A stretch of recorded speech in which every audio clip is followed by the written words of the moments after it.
Hey everyone! Today we're going to be looking at a microphone, the FIFINE K690. Priced at $119 Canadian or $95 US, is it worth the extra $25 from the K678 I reviewed last year? Let's find out.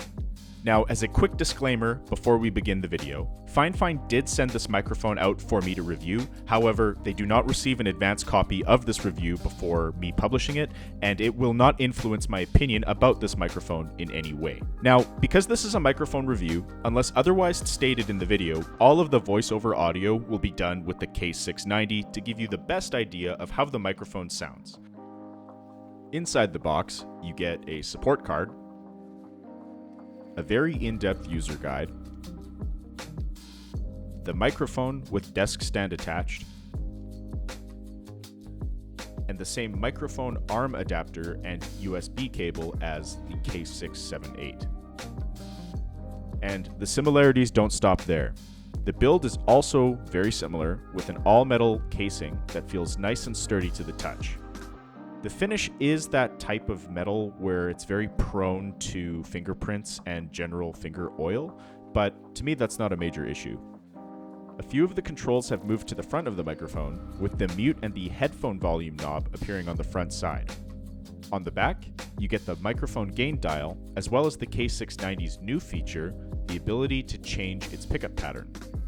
I would have preferred to have the gain knob on the front of the microphone instead of the headphone volume, but because the knobs are larger, it's much easier to make those on-demand adjustments without too much difficulty. The knobs are made of plastic, but the actuation is nice and smooth and can be adjusted without much force.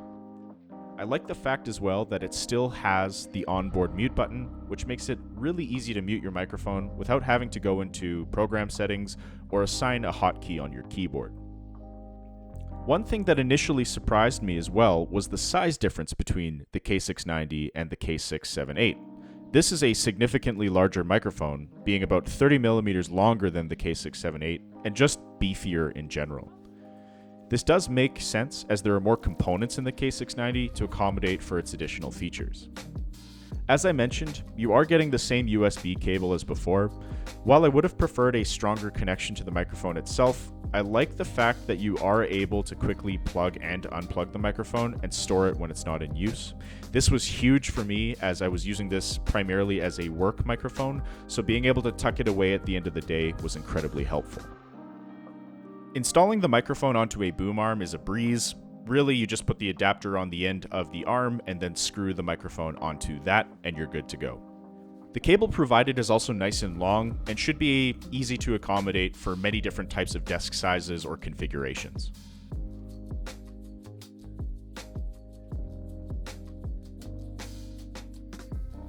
Okay, so we've established that the build quality of the FIFINE K690 is pretty good. How does it sound though? So we are going to be comparing it against the FIFINE K678, which is what I have right here. And then we're also going to be comparing it to the Mauno AU-A04. Both of these can be found on Amazon and both are in and around that $90 to $120 Canadian range. With the K678 that I reviewed late last year, it's a very similar unboxing experience to the K690. You get the microphone itself, you get the stand. The microphone also has that onboard adjustment that I had mentioned. It doesn't have as much because it doesn't have that cardioid pickup pattern, but you do have the gain volume and you also have the onboard mic volume. With the Mauno, you get the microphone itself, but you'll notice that it doesn't have any adjustments on it. It is just a microphone. That being said, it also comes with some more additional goodies in the box. You get a pop filter. You also get another pop filter that I'll show you in a second, as well as the suspension mount, which prevents any sort of vibrations that might pick up on the microphone, as well as this entire arm that you see here that I'm currently using. So again, you're trading off a little bit with this one because, of course, there is no onboard adjustment, but that might be a factor in your decision. I will also mention that the Mauno is the one that I have been using for 90% of the videos that I have been producing on YouTube thus far. It's just very convenient for me because, again, it's all attached to my boom arm usually and just ready to go. Okay, so this is the FIFINE K690 microphone. I'm speaking about 6 inches away from the microphone itself. The gain dial is turned up just a little bit so that it can capture everything, but this is how the microphone basically sounds right out of the box. Now you are hearing the FIFINE K690 microphone. Again, it's in its stock configuration, apart from being mounted onto a boom arm, and I'm talking about 6 inches away from the microphone itself. The gain dial is turned down a little bit more because I find this mic just a touch more sensitive, but this is overall what you would get if you bought this microphone. And lastly, we have the Mauno AU-A04 microphone. So this one I'm about 6 inches away again, and just for sake of consistency, I did take the pop filter that this microphone comes with.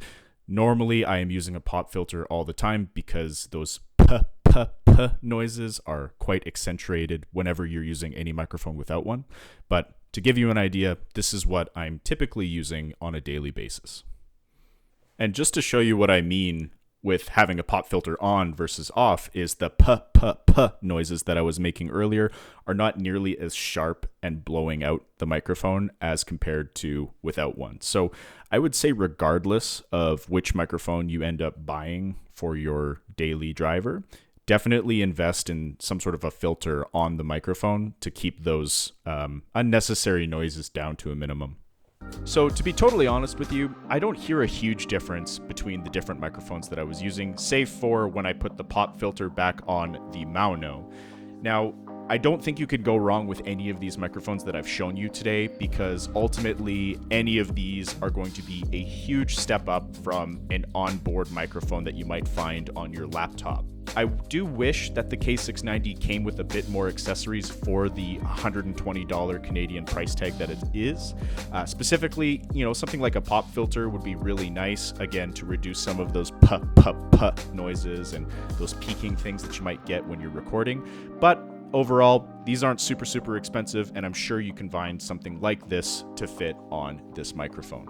Okay, so it's a new day, and today we're going to be testing the omnidirectional functionality of the K690.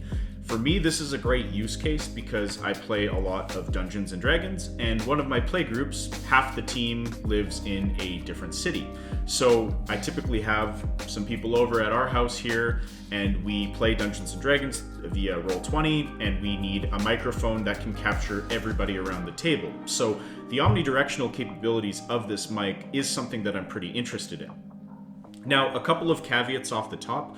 I'm in my dining room, which is quite echoey, as you might imagine, so the audio isn't going to be amazing in here as compared to when I have the microphone on a stand and I'm sitting in front of my computer, but this is just going to give you an idea of how the microphone sounds when I'm sitting at these different seats in my room. So the microphone, as I'd mentioned, is set to omnidirectional, and I have the gain dial turned up about halfway so it can pick up even the quieter sounds around the room.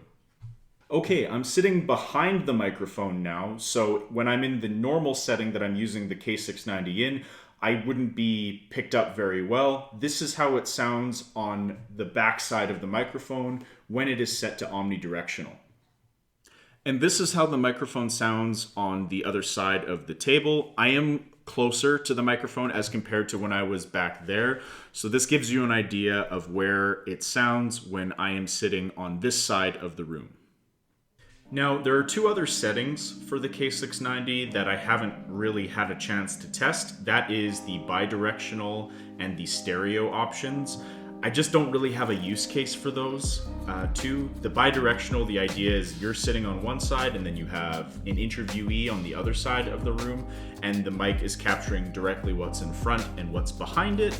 And then the stereo is designed more for ASMR type work. So I don't really have a way to test that, unfortunately. So when you do try it, please let me know what you think. But for me, the big use cases were that cardioid mode when I am having it installed on my boom arm, as well as the omnidirectional mode when I'm hosting a D&D session or something like that.